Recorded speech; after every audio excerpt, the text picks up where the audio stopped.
എപ്പൊ തുടങ്ങി പണിയാ ചെയ്തേത് മനുഷ്യൻ നടുപൊടിഞ്ഞ് ഒറ്റ ഒരെണ്ണത്തിന് അടുക്കളയിലേക്ക് കയറണമെന്ന് ചിന്ത ഉണ്ടാ നോക്കിക്കേ. എല്ലാം കഴിയുമ്പോ കൈ കഴുകി വന്ന് അമ്മേ ഫുഡ് എവിടെ എന്ന് പറയാൻ മാത്രം അറിയാം. അതെങ്ങനെയാ ഉണ്ടാകുന്നത്, ചെയ്യുന്നവരുടെ കഷ്ടപ്പാട് ഒന്നും അറിയണ്ട. പിന്നെ വേറൊരാളുണ്ട്, രാവിലെ ഒരു കപ്പ് ചായയും പത്രമായിട്ട് ഇറങ്ങും, മണിക്കൂറോളം കുത്തിയിരുന്നോളും. ഇതിനു വേണ്ടി എന്താണ് അതിൽ വായിക്കാനുള്ളത് ആർക്കറിയാം. ആരെ പറ്റിയാ നീ ഇത്ര കാര്യമായിട്ട് സംസാരിക്കുന്നേ? എന്നെ പറ്റിയാണോ? ഓ വന്നോ? എന്റെ കൈവയ്ക്കിന്ന് മാറി നോണം, ചൂട് ചട്ടക വരിക്കുന്നത്. ഞാൻ അങ്ങോട്ട് വെച്ച് തരും കേട്ടല്ലോ. ഞാൻ നിന്റെ ഭർത്താവാടേ. ഓ ഭർത്താവെന്ന് തോന്നണെങ്കിലേ ഭാര്യ ഇങ്ങനെ ഒറ്റയ്ക്ക് കിടന്ന് കഷ്ടപ്പെടുമ്പോഴേ ഒന്ന് സഹായിക്കാൻ വല്ലപ്പോഴെങ്കിലും കേറണം. അതെങ്ങനെയാ? അടുക്കള കേറ്റിയ മനുഷ്യൻ ഇരട്ടി പണി ഉണ്ടാക്കി വെക്കും. നിങ്ങൾക്കൊരു പച്ചമുളകെങ്കിലും അറിയാൻ അറിയാവോ മനുഷ്യൻ? ഓ അറിയില്ല പോരെ. പിന്നെ ഇന്നെന്താ രാവിലെ തന്നെ എന്റെ സഹധർമ്മിണിക്ക് ഇത്ര ദേഷ്യം? പിന്നെ എന്ത് തീരാത്ത പണിയാ ഇത്രയും അടുക്കളയില്? അല്ല മോളെവിടെ പോയി? ഓ നിങ്ങൾ എല്ലാം കൂടെ ഒറ്റയ്ക്ക് ചോദിച്ചാൽ ഞാൻ എന്തിനു ആൻസർ തരും ആദ്യം? പിന്നെ ഇന്നത്തെ ദിവസത്തിന്റെ പ്രത്യേകത നിങ്ങൾ മറന്നുപോയോ? നമ്മുടെ മോൻ വരുന്ന ദിവസമല്ലേ ഇന്ന്. ഞാനതെങ്ങനെ മറക്കാനാ? എന്റെ കുഞ്ഞിനെ കണ്ടിട്ട് എത്ര നാളായി. പിന്നെ മോള് രാവിലെ തന്നെ കുളിച്ച് അടുക്കളയിലേക്ക് വന്നതാ. പിന്നെ ഞാൻ ചായ കൊടുത്തു വിട്ടു മോന് കൊണ്ട് കൊടുക്കാൻ. അവൻ എഴുന്നേറ്റില്ല ഇതുവരെ? മണി 10 അവന് നല്ല ക്ഷീണം കാണും. എന്നുവെച്ചാ കൊറേ ദിവസമായിട്ട് ഈ കല്യാണത്തിന്റെ പുറകിലുള്ള ഓട്ടം അല്ലായിരുന്നോ. ഞാൻ മോളോടും പറഞ്ഞ വൈകി എഴുന്നേറ്റാ മതിയെന്ന്. പക്ഷെ മോള് രാവിലെ തന്നെ എഴുന്നേറ്റ് വന്നു. നല്ല മോള, നല്ല ഐശ്വര്യമുള്ള കുട്ടിയാ. നമ്മുടെ ഭാഗ്യ അതുപോലെ ഒരു മോളെ കിട്ടിയത്. ശരിയാ ഏട്ടൻ പറഞ്ഞത്, മഹാലക്ഷ്മിനെ പോലെ ഇരിക്കുന്നെ. പിന്നെ നിന്റെ പണി ഇതുവരെ കഴിഞ്ഞില്ലേ? നീ എന്താ ഈ വാരി വലിച്ചുണ്ടാക്കുന്നേ? രാവിലെ തൊട്ട് തുടങ്ങിയതാണല്ലോ. നിങ്ങളെന്ത് വർത്താനം മനുഷ്യ പറയുന്നേ? എന്റെ കുഞ്ഞ് എത്ര വർഷങ്ങൾക്ക് ശേഷം ഇങ്ങോട്ട് വരുന്നേ. അവന് എന്റെ കൈ കൊണ്ട് എന്തുണ്ടാക്കി കൊടുത്താൽ എനിക്ക് മതിയാകും. അതാ. ഓ ശരി ശരി, നീ എന്ത് വേണമെങ്കിലും ചെയ്, ഞാൻ ഇതിലൊന്നും ഇടപെടാൻ വരുന്നില്ല. എന്നാ നിങ്ങൾക്കും കൊള്ളാം. നിങ്ങള് കുഞ്ഞിനെ ഒന്ന് വിളിച്ചു നോക്കിക്കേ എവിടം വരെ എത്തിയെന്ന്. കൊള്ളാം, ആളിതുവരെ എഴുന്നേറ്റില്ലേ? നല്ല ഉറക്കത്തിലാണല്ലോ ജിമിനേട്ടാ.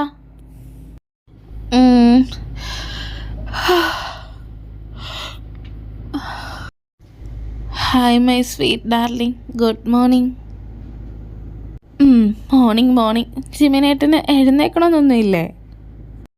ഇല്ല, എനിക്കെൻ്റെ പെണ്ണിനെ ഇങ്ങനെ നോക്കിക്കൊണ്ട് കിടക്കാനാ തോന്നുന്നേ. എന്തു ഭംഗിയാ കുക്കി നിന്നെ കാണാൻ. എത്ര കണ്ടാലും മതി വരാത്ത ചെന്താമര പോലെയാ നിന്റെ മുഖം. അതങ്ങ് എനിക്ക് സുഖിച്ചു. രാവിലെ തന്നെ പൊന്നുമോൻ സാഹിത്യത്തിലാണല്ലോ. എന്താ പൊന്നുമോൻ്റെ ഉദ്ദേശം പലതുണ്ട്. പക്ഷേ അത് അവിടെ നിന്ന് കേട്ടാലേ വ്യക്തമായി മനസ്സിലാകത്തില്ല. അതുകൊണ്ടേ എൻ്റെ അടുത്തേക്ക് വാ, ഞാൻ നന്നായിട്ട് പറഞ്ഞുതരാം. ആണോ? ഇത്രയും അടുത്ത് വന്നാൽ മതിയോ ചേട്ടാ? അല്ലെങ്കിൽ ഇത്രയും മതിയോ? എന്നാലേ ഇത്രയും മതി കേട്ടാ. എനിക്ക് വിശദമായിട്ട് കേൾക്കണമെന്നില്ല. മോൻ്റെ ഉദ്ദേശമൊക്കെ എനിക്ക് മനസ്സിലായി. അത് 10 മടക്കി ഒടിച്ച് കയ്യിലങ്ങ് വെച്ചേച്ചാൽ മതി കേട്ടല്ലോ. പിന്നെ താഴത്തേക്ക് വാ, അമ്മ തിരക്കുന്നുണ്ട്. ഞാൻ പോവുകയാണേ, ബായ്. കുക്കി അവിടെ നിൽക്ക്, പോകല്ലേ. ഈ പെണ്ണിൻ്റെ ഒരു കാര്യം. നിന്നെ പിന്നെടുത്തോളാടി കാന്താരി. അമ്മേ ഇത് കഴിഞ്ഞു. അമ്മ ഒന്ന് നോക്കിക്കേ, ഇത് കൊള്ളാവോന്ന്. കൊള്ളാം മോളെ, അടിപൊളിയായിട്ടുണ്ട്.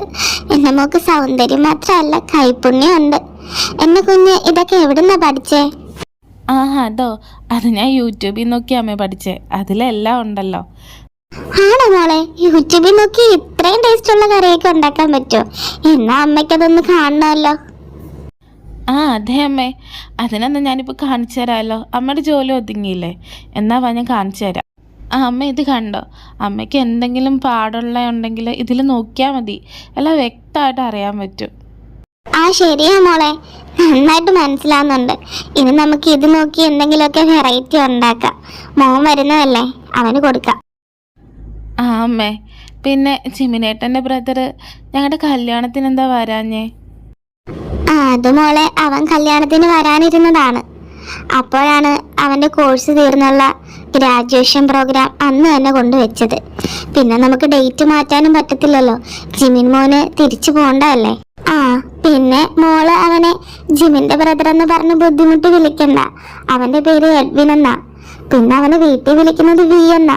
മോളും അങ്ങനെ തന്നെ വിളിച്ചാ മതി. പിന്നെ മോളെക്കാട്ടി അവൻ 2-3 വയസ്സിന് മൂത്തതാണെങ്കിലും മോളെ മോള് വി എന്ന് തന്നെ വിളിച്ചാ മതി കേട്ടാ.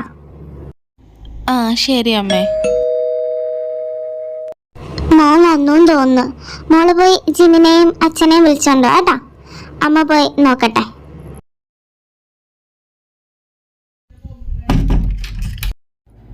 ഹായ് അമ്മക്കുട്ടി, ഞാൻ വന്നു. എൻ്റെ അമ്മക്കുട്ടിക്ക് ഒരു മാറ്റം ഇല്ലല്ലോ, ഇപ്പോഴും വേൾഡ് വൈഡ് ഹാൻഡ്സം ബ്യൂട്ടി തന്നെയാണല്ലോ. അമ്മ, ഉമ്മ ഉമ്മ. വീട് ചെറുക്കൻ്റെ ഒരു കാര്യം. വീക്കുട്ടാ, നീ വന്നോ? ജിമിനേട്ടാ, കല്യാണ ചെറുക്കൻ അങ്ങ് കൊഴുത്തല്ലോ. മോനെ, ഇവിടെ ഒരാളുണ്ട്. പപ്പ. മതി ഇനി എല്ലാവരുടെയും കളിയൊക്കെ. വാ, അകത്തേക്ക് വാ. എടോ കള്ള ജിമിനെ, തന്റെ ആളെന്തേ? കണ്ടില്ലല്ലോ. പറഞ്ഞ കണക്ക് മോളെന്ത് ജീനി, അവളെ കണ്ടില്ലല്ലോ. ഞാനിവിടെ ഉണ്ട് പപ്പ. മോളത്തിന് അങ്ങോട്ട് മാറി നിൽക്കുന്നേ, ഇങ്ങോട്ട് വാ. എടാ വി, ഇതാ ജിമിന്റെ പെണ്ണ് ജിയോണ, നിന്റെ ഏട്ടത്തിയമ്മ.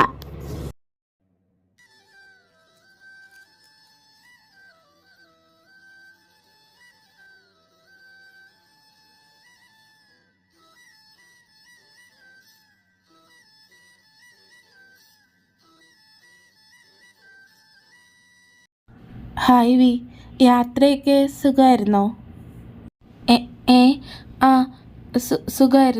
സുഖമായിരുന്നു ജിയോണ. നീ എന്താ വിളിച്ച വീക്കുട്ട? ജിയോണെന്നോ? അത് നിന്റെ ഏട്ടത്തിയമ്മയാണ്, ഏട്ടത്തിന്ന് വിളിക്കണ്ടേ. അയ്യേ, ഏട്ടത്തി അമ്മയെന്നാ? ഞാനൊന്നും വിളിക്കത്തില്ല അങ്ങനെ, അതൊക്കെ ഓൾഡ് ഫാഷനാ. എന്താ നീ പറഞ്ഞത്? ഇത് ഓൾഡ് ആണെന്നോ? ഇത് നിനക്ക് ഓൾഡ് ആണെങ്കിൽ പിന്നെ ഞങ്ങളെ അച്ഛമ്മന്ന് വിളിക്കുന്നത് ഓൾഡ് ആണെന്ന് പറഞ്ഞ് നീ ഞങ്ങളെ അങ്ങ് കയറി പേര് വിളിക്കല്ലോടാ. ലണ്ടനിൽ പോയ ഓരോ പരിഷ്കാരങ്ങളെ. മനസ്സിലാക്കി കളഞ്ഞല്ലോ. അത് ഞാനേ ആലോചിക്കാതിരുന്നില്ല ജീനി കൊച്ചേ.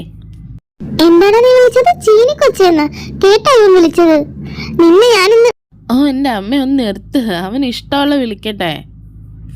അങ്ങനെ പറഞ്ഞു കൊടുക്കും ജിമിനേട്ടാ. പിന്നെ അമ്മ, എനിക്ക് നന്നായിട്ട് വിശക്കുന്നുണ്ട്, ഫുഡ് എടുത്തു വെക്ക്. ഫുഡൊക്കെ എടുത്തു വെക്ക. ആദ്യം പൊന്നുമോൻ പോയേ ഫ്രഷ് ആയിട്ട് വാ. അതിന് ഫ്രഷ് ആണോ? എനിക്ക് വിശന്നിട്ട് വയ്യ അമ്മ. ആകണം, മര്യാദക്ക് പോയി ഫ്രഷ് ആയിട്ട് വാ ചെറുക്ക.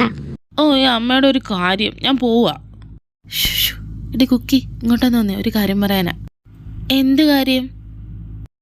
അതിന് നീ ഇങ്ങോട്ടൊന്ന് അടുത്ത് വാ, എന്നാലല്ലേ എനിക്ക് പറയാൻ പറ്റൂ. എന്നാലേ എനിക്ക് കേൾക്കണ്ട കേട്ടാ. എടി കുക്കി, പോവല്ലേ. ഈ പെണ്ണ്, ഇത്രയും ദിവസം നീ എൻ്റെ കയ്യിൽ നിന്ന് കല്യാണത്തിൻ്റെ തിരക്കും ക്ഷീണമെല്ലാം കാരണം രക്ഷപ്പെട്ടു. പക്ഷെ ഇന്നങ്ങനെ ആയിരിക്കത്തില്ല എൻ്റെ മോളെ. ഇന്ന് നമ്മുടെ ഫസ്റ്റ് നൈറ്റാ. നീ എങ്ങോട്ടാ ഓടുന്നതെന്ന് ഞാനൊന്ന് നോക്കട്ടെ. എടാ അതെടുക്കടാ. ശരി.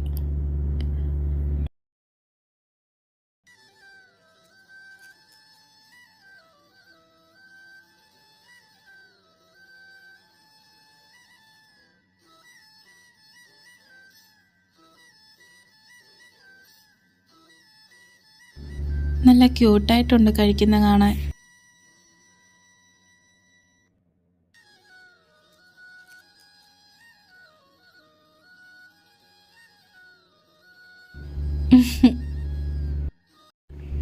ഞാനെന്തിനാ ഇങ്ങനെയൊക്കെ ചിന്തിക്കുന്നേ? ഏട്ടത്തി ഫുഡ് കഴിക്കുന്ന ഞാനെന്തിനാ ഇങ്ങനെ നോക്കി നിന്ന് ക്യൂട്ടാണെന്നൊക്കെ പറയുന്നേ? എനിക്ക് എന്താ പറ്റുന്നേ? അപ്പം നമുക്കിനി പെട്ടുപൊട്ടിക്കാം. പിന്നെ ഞാൻ അധികം സാധനമൊന്നും ആർക്കും വാങ്ങിയിട്ടില്ല, കുറച്ച് സാധനം വാങ്ങാൻ പറ്റുള്ളൂ. പെട്ടെന്നുള്ള വരലായതുകൊണ്ടേ എൻ്റെ വേൾഡ് ബ്യൂട്ടിക്ക് ഒരു സാരി. ഒന്ന് പോടാ ഇറക്ക, ഞാൻ വേൾഡ് ബ്യൂട്ടി തന്നെ. നീ ഇങ്ങനെ പറഞ്ഞുകൊണ്ട് നടക്കേണ്ട ആവശ്യമൊന്നുമില്ല കേട്ടാ. ഈ ചേട്ടനൊന്നും വാങ്ങിയില്ലടാ? അതെന്ത് ചോദ്യാ ചേട്ടാ? പിന്നെ ചേട്ടന് ഞാൻ വാങ്ങാതിരിക്കോ? ചേട്ടന് ഞാൻ അടിപൊളിയായൊരു ഷർട്ടും പാൻറ്റും വാങ്ങിയിട്ടുണ്ട്. അപ്പൊ എനിക്കോ മോനെ? എൻ്റെ പപ്പാസിന് ഞാൻ വാങ്ങാതിരിക്കോ? എൻ്റെ പപ്പാസിന് അടിപൊളി ഒരു ഷർട്ടും ഉണ്ട്. പിന്നെ ഞാൻ ഏട്ടത്തിക്ക് ഒരു സാരിയാണ് വാങ്ങിയത്. കാരണം എനിക്ക് മറ്റു ഡ്രസ്സിൻ്റെ ഒന്നും അളവറിയില്ലല്ലോ, അതുകൊണ്ടാണ്. അതെന്തായാലും നന്നായി. കാരണം വേറെ ഡ്രസ്സൊക്കെ വാങ്ങിയിട്ട് ഇനി ചേരത്തില്ലെങ്കിൽ നമുക്ക് മാറാനൊന്നും പറ്റത്തില്ലല്ലോ, ചെറിയ ദൂരമൊന്നും അല്ലല്ലോ. എന്തായാലും സാരി വാങ്ങിയതുകൊണ്ട് കുഴപ്പമില്ല. പിന്നെ നമ്മളിപ്പോൾ എന്തായാലും ഷോപ്പിങ്ങിന് പോകാൻ പോയല്ലേ. കാരണം ഏട്ടത്തിക്ക് നമ്മൾ ഡ്രസ്സൊന്നും അധികം വാങ്ങി വെച്ചിട്ടില്ല. കല്യാണം കഴിഞ്ഞ് വരുമ്പോൾ നമുക്ക് ഡ്രസ്സൊക്കെ വാങ്ങി വെക്കേണ്ട ഒരു ഇതുണ്ടല്ലോ. അപ്പം നമുക്ക് അളവൊന്നും കറക്റ്റ് അറിയാത്തതുകൊണ്ട് ജിയോണ വന്നിട്ട് നമുക്ക് വാങ്ങാമെന്ന് വിചാരിച്ച്. നമുക്കിപ്പോൾ എന്തായാലും ഷോപ്പിങ്ങിന് പോകണം. അപ്പം മോളെന്തായാലും ഈ വീഗുണൊന്ന് സാരി പോയി ഒന്ന് ഉടുത്തോണ്ട് പോവാം കേട്ടാ. അത് ഉടുത്തോണ്ട് നമുക്ക് ഷോപ്പിങ്ങിന് പോവാം. ശരി അമ്മേ, ഞാൻ ഇപ്പം തന്നെ ഉടുത്ത് റെഡിയായി വരാം. ശരി മോളെ. പിന്നെ എല്ലാം എന്തും നോക്കിയിരിക്കുക, പോയി പെട്ടെന്ന് റെഡിയായേ, ഷോപ്പിങ്ങിന് പോകാനുള്ള ചെല്ല്. ഓ എന്റെ കർത്താവേ, നമ്മള് പെട്ടടാ മക്കളെ. ഇനി എപ്പ തിരിച്ചു വരാൻ പറ്റുമോ? ഒരു പായും തലയണയും കൂടെ എടുത്തോ, അവിടെ വിരിച്ചു കിടക്കാം. അതെന്താ പപ്പ അങ്ങനെ? നല്ല ചോദ്യം. അതെന്താ അങ്ങനെയെന്നോ? നിന്റെ അമ്മയുടെ കൂടെ ആണ് ഡ്രസ്സ് എടുക്കാൻ പോണത്. പിന്നെ നീ കല്യാണത്തിന് ഡ്രസ്സ് എടുക്കാൻ പോകുന്നതിലൊന്നും ഇല്ലായിരുന്നല്ലോ, നീ അവിടെ ആയതുകൊണ്ട്. അതുകൊണ്ട് ഇന്ന് നേരിട്ട് കാണാം. പറയുന്നതിനെക്കാട്ടി കണ്ടറിയുന്നത് നല്ലത്. നീ കിടന്ന് ചിരിക്കണ്ട. നിനക്ക് മിലിറ്ററി ഓഫീസിൽ നിന്ന് കോളും ഒക്കെ വരുന്നോണ്ട് നീ തിരക്കായിട്ട് അങ്ങോട്ട് പോകും. മൊത്തം പെടുന്നത് ഞാനും. ഇന്ന് ഇവൻ കൂട്ടുണ്ടല്ലോ. നിങ്ങളുടെ എല്ലാം കഥാപ്രസംഗം ഇതുവരെ കഴിഞ്ഞില്ലേ? പോയി വേഗം റെഡിയാവാൻ നോക്ക്. കുറച്ച് സമയങ്ങൾക്ക് ശേഷം എല്ലാവരും റെഡിയായി താഴേക്ക് വന്നു. ജിമിന് എന്തോ കോള് വന്നുകൊണ്ട് കോള് വിളിക്കാനായിട്ട് പുറത്തേക്ക് പോയി. അല്പസമയങ്ങൾക്ക് ശേഷം ജിയോണ സാരി ഉടുത്തോണ്ട് താഴേക്ക് വന്നു. സാരിയിൽ അവളെ കാണാൻ അതീവ സുന്ദരിയായിരുന്നു. എല്ലാവരും അവളെ സാരിയിൽ കണ്ടതും അന്തം വിട്ടു നിന്നു. എസ്പെഷ്യലി വി അവളുടെ മുഖത്തുനിന്ന് കണ്ണെടുക്കാതെ ഇങ്ങനെ നോക്കിക്കൊണ്ടേ നിന്നു. ഇവളെ കാണാൻ സാരിയിൽ എന്തു ഭംഗിയാ മോളെ, നല്ല ഭംഗിയുണ്ട്, മഹാലക്ഷ്മി പോലെ ഉണ്ട് കാണാൻ. ജിമിനേട്ടൻ എന്തിയമ്മേ, കണ്ടില്ലല്ലോ? അവനൊരു കോള് വന്നിട്ട് പുറത്തേക്ക് പോയി. അവന്റെ കാര്യം നോക്ക് അറിയാലോ, ഏതു നേരവും ഫോണാ. ഓഫീസിൽ നിന്ന് വിളിച്ചോണ്ടേ ഇരിക്കും ഏതു നേരവും. അതേ വന്നല്ലോ. എന്നെ പറ്റിയാണോ ചർച്ച? ജിയോണ, നിന്നെ ഇന്ന് സാരിയിൽ കാണാൻ നല്ല ഭംഗിയുണ്ട് കേട്ടോ, അടിപൊളിയായിട്ടുണ്ട്. അത് ഞങ്ങളിവിടെ പറയുമായിരുന്നു. മതി, ഇനി എല്ലാരും ഇറങ്ങിക്കേ, ഇപ്പൊ തന്നെ ഒരുപാട് ടൈമായി. വേഗം ഇറങ്ങ്, വാ എല്ലാരും. അങ്ങനെ അവർ ഷോപ്പിംഗ് മാളിലെത്തി. അമ്മേ, ആ ഡ്രസ്സ് കണ്ട? അത് അമ്മയ്ക്ക് നന്നായിട്ട് ചേർത്ത്. എവിടെ നോക്കട്ടെ. കൊള്ളാം മോനെ. ദയമേ, ആ കളറും കൊള്ളാമേ, നല്ല ഭംഗിയുണ്ട്. അത്യാവശ്യം നല്ല കളക്ഷനൊക്കെ ഉണ്ടല്ലേ മോനെ ഇവിടെ. ശരിയാ അമ്മ. ഇനി മതി, നമുക്ക് ജിയോണയുടെ അടുത്തേക്ക് പോവാം. അവക്ക് കുറച്ച് ഡ്രസ്സ് എടുക്കണം, അതിനാണല്ലോ നമ്മൾ വന്നത്. ജിമിന് എന്തെങ്കിലും കോള് വന്നിട്ട് കൊച്ചിനെ ഒറ്റയ്ക്കാക്കിയിട്ട് പോയി കാണും. നമുക്ക് അങ്ങോട്ട് പോവാം. വാ മോളെ. ജിയോണ, ജിമിൻ എന്തേ? അവൻ എങ്ങോട്ട് പോയി? അതമ്മേ, ജിമിനേട്ടൻ ഒരു കോള് വന്നിട്ട് പുറത്തേക്ക് പോയി. കണ്ട, ഞാൻ പറഞ്ഞില്ലേ, ഇപ്പൊ എങ്ങനുണ്ട് അവന്റെ ഒടുക്കത്തെ ഒരു ഫോൺ കോള്. എന്തെങ്കിലും ചെയ്യട്ടെ. മോള് ഡ്രസ്സൊക്കെ സെലക്ട് ചെയ്തോ? സെലക്ട് ചെയ്തെങ്കിൽ ഓരോന്ന് ഇട്ടോണ്ട് പോവാ. അമ്മ നോക്കിയിട്ട് പറയാം കൊള്ളാവോ ഇല്ലയെന്ന്. ചെല്ല്. ശരി അമ്മേ. അമ്മേ, ഇത് കൊള്ളാവോ? ഇതെങ്ങനെയുണ്ട് ഈ ഡ്രസ്സ്? കൊള്ളാമോ എന്ന് പറയാൻ വന്നപ്പോ തന്നെ വി ചാടിക്കേറി പറഞ്ഞു. ഈ ഡ്രസ്സോ? ഈ ഡ്രസ്സ് കൊള്ളില്ല, ഇത് അവിടെ ഇവിടെ കാണാനൊക്കെ പറ്റുന്നുണ്ട്. അങ്ങനെ ജിയാണ ഓരോരോ ഡ്രസ്സ് ഇട്ടോണ്ട് വരുമ്പോഴും വി ഓരോരോ കുറ്റങ്ങൾ ഡ്രസ്സിന് കണ്ടുപിടിക്കാൻ തുടങ്ങി. ഇത് കൊള്ളാമോ? എങ്ങനെയുണ്ട്? ഈ ഡ്രസ്സ് കൊള്ളില്ല, ഇത് കഴുത്ത് കാണാം, വേറെ മാറ്റി. ഇതെങ്ങനെയുണ്ട്? എൻ്റെ അമ്മ, ഇവൾ എന്ത് ഡ്രസ്സ് ഇട്ടാലും അടിപൊളിയാണല്ലോ. ഇത് കൊള്ളില്ല, ഇത് വയറ് കാണാൻ പറ്റുന്നുണ്ട്, ഇത് മാറ്റി. ഇത് സൂപ്പർ ആയിട്ടുണ്ട് മോളെ, നന്നായിട്ടുണ്ട്. എന്ത് സൂപ്പറെന്ന്? ഇത് കൊള്ളില്ല, ഇത് കഴുത്ത് കാണാം, ഇതും മാറ്റി. ഇവന്റെ ഒരു കാര്യം നീ എന്നെ കൊണ്ടൊന്ന് പറയിപ്പിക്കരുത് കേട്ടല്ലോ. ഡ്രസ്സായ അവിടെ ഇവിടെ കാണും, അവളിനി പർദ്ദ ഇട്ടോണ്ട് നടക്കണം. ഇത് കൊള്ളാവോ? ആ ഇത് കൊള്ളാം, ഇത് സൂപ്പറായിട്ടുണ്ട്. ഓ അവന്റെ ഒരു സൂപ്പർ. പള്ളിയിലച്ഛനെ ലോഹ പോലുണ്ട് കണ്ടിട്ട്. മോള് ഇവൻ പറയുന്നതും കേൾക്കണ്ട, മോക്ക് ഇഷ്ടമുള്ളതെല്ലാം എടുത്തോ. ഇനി നമുക്ക് കുറച്ച് ലെഹങ്കയും സാരിയും നോക്കാം. വാ അമ്മേ ഇതെങ്ങനുണ്ട്? ഈ കളറ് ചേരുന്നുണ്ടോ? നല്ല സുന്ദരിക്കുട്ടിയായിട്ടുണ്ടല്ലോ. എന്റെ മോക്ക് എന്ത് കളർ ഇട്ടാലും ചേരും. എന്താടാ നിനക്കിപ്പോ ഒന്നും പറയാനില്ല? ഇതെങ്ങനുണ്ട്? ദൈവമേ എന്ത് ഭംഗി ഇവളെ കാണാൻ. എടാ എടാ ഞാൻ നിന്നോടാ ചോദിച്ചേ. ആ ആ ആ കൊള്ളാം, നന്നായിട്ടുണ്ട്. ഓ ഇനി ഇവിടെ ഇരുന്നാൽ ശരിയാവില്ല. അമ്മ നിങ്ങൾ നോക്ക്, ഞാൻ ഏട്ടൻ്റെ അടുത്തേക്ക് പോവാ കേട്ടാ. നോക്കിക്കഴിഞ്ഞ് അങ്ങോട്ട് വന്നാൽ മതി. അങ്ങനെ അവർ ഷോപ്പിംഗ് എല്ലാം കഴിഞ്ഞ് വീട്ടിലെത്തി. കുറച്ച് സമയങ്ങൾക്ക് ശേഷം നൈറ്റ് വീട് റൂം. എനിക്ക് എന്താ പറ്റുന്നത്? കിടന്നിട്ടാണെങ്കിൽ ഉറക്കവും വരുന്നില്ല. മൈൻഡ് മൊത്തം അവളാണ്. പക്ഷേ എനിക്ക് എന്താ ഇങ്ങനെ? എനിക്ക് എന്നെ മനസ്സിലാക്കാൻ പറ്റുന്നില്ല. മൊത്തം അവളുടെ ഓർമ്മകൾ മാത്രമാണ്. എത്ര പെൺകുട്ടികളെ ലണ്ടനിൽ വെച്ചും നാട്ടിൽ വെച്ചുമൊക്കെ കണ്ടിട്ടുണ്ട്. പക്ഷേ ആരോടും തോന്നാത്തൊരു ഫീലിങ്സ്, അത് എന്ത് ഫീലിങ്സ് ആണെന്ന് എനിക്ക് മനസ്സിലാക്കാൻ പോലും പറ്റുന്നില്ല. എന്ത് കഷ്ടമാണിത്. എൻ്റെ മനസ്സിനെ എത്ര വട്ടം പറഞ്ഞ് പഠിപ്പിച്ചിട്ടും അതെൻ്റെ ഏട്ടത്തിയമ്മയാണെന്നും പറഞ്ഞ് എനിക്ക് പറ്റുന്നില്ല. ഇങ്ങനെ ചിന്തിക്കുന്ന പോലും തെറ്റാണ്. എനിക്കറിയാം അതെൻ്റെ ഏട്ടൻ്റെ ഭാര്യയാണെന്ന്. പക്ഷെ ഞാൻ പോലും അറിയാതെ ഇനി ഏട്ടത്തിയുടെ നിന്ന് ഡിസ്റ്റൻസ് ഇടുന്നതാണ് നല്ലത്. കൂടുതലും അടുത്ത് ഇടപഴകാതിരിക്കുന്നതാണ് നല്ലത്. മാക്സിമം ഗ്യാപ്പിടാം, അത് തന്നെ. മോളെ പതുക്കെ കഴിക്കുന്നു. ഇത് എത്രാമത്തെ? നിന്നെ തൊണ്ട പോകും കേട്ടാ. ഇത് മൂന്നാമത്തെ അമ്മ. എനിക്ക് ഐസ്ക്രീം ഭയങ്കര ഇഷ്ടമാണെന്ന് അമ്മയ്ക്ക് അറിയാമല്ലോ. അതമ്മയ്ക്ക് അറിയാലോ മോളെ. മോള് കഴിക്കുന്നുണ്ടല്ല, മോന്റെ തൊണ്ട പോവില്ലേ, അതാ. ഇതെന്താ അമ്മേ രാവിലെ തന്നെ എല്ലാവരും ഐസ്ക്രീം കഴിക്കുന്നത്?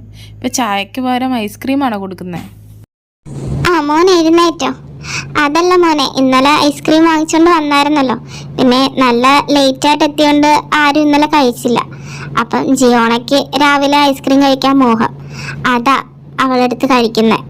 മോന് ചായ വേണോ അതോ ഐസ്ക്രീം വേണോ? എന്നാ എനിക്കും ഐസ്ക്രീം മതി അമ്മ. ദൈവമേ ഇവൾ ഐസ്ക്രീം കഴിക്കുന്ന കാണാൻ എന്ത് രസമാണ്. നല്ല ക്യൂട്ടായിട്ടുണ്ട്. നോക്കാതിരിക്കാനേ പറ്റുന്നില്ല.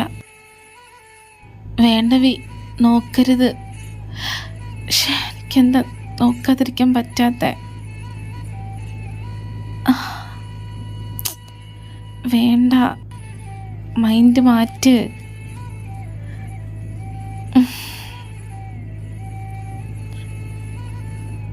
അവളുടെ ചുണ്ടിലടിയിലെ മറുക്, അത് ഞാൻ ഇന്നാണല്ലോ കാണുന്നത്. നല്ല രസമുണ്ട്. ആരോ ഇട്ട് വെച്ചിരിക്കുന്ന പോലെയുണ്ട്.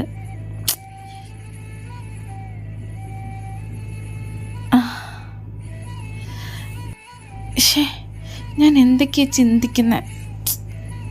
ഇനി ഇവിടെ ഇരുന്നാൽ ശരിയാകത്തില്ല. എഴുന്നേറ്റ് പോകുന്നതാണ് നല്ലത്. പക്ഷേ ഞാൻ എന്തൊക്കെയാണ് ചിന്തിച്ച് കൂട്ടുന്നത്? എനിക്കെന്താ ഇങ്ങനെ? എനിക്ക് എന്നോട് തന്നെ അറപ്പ് തോന്നുന്നു. ഞാൻ ഇത്ര മോശക്കാരനാണോ? സ്വന്തം ഏട്ടത്തെ. ഇനി ഒരു വഴിയേ ഉള്ളൂ. മാക്സിമം ഏട്ടത്തിൻ്റെ കണ്ണിൽ പെടാതെ നടക്കണം. നേരിട്ട് കാണുന്ന ഒരു സന്ദർഭവും ഉണ്ടാക്കരുത്.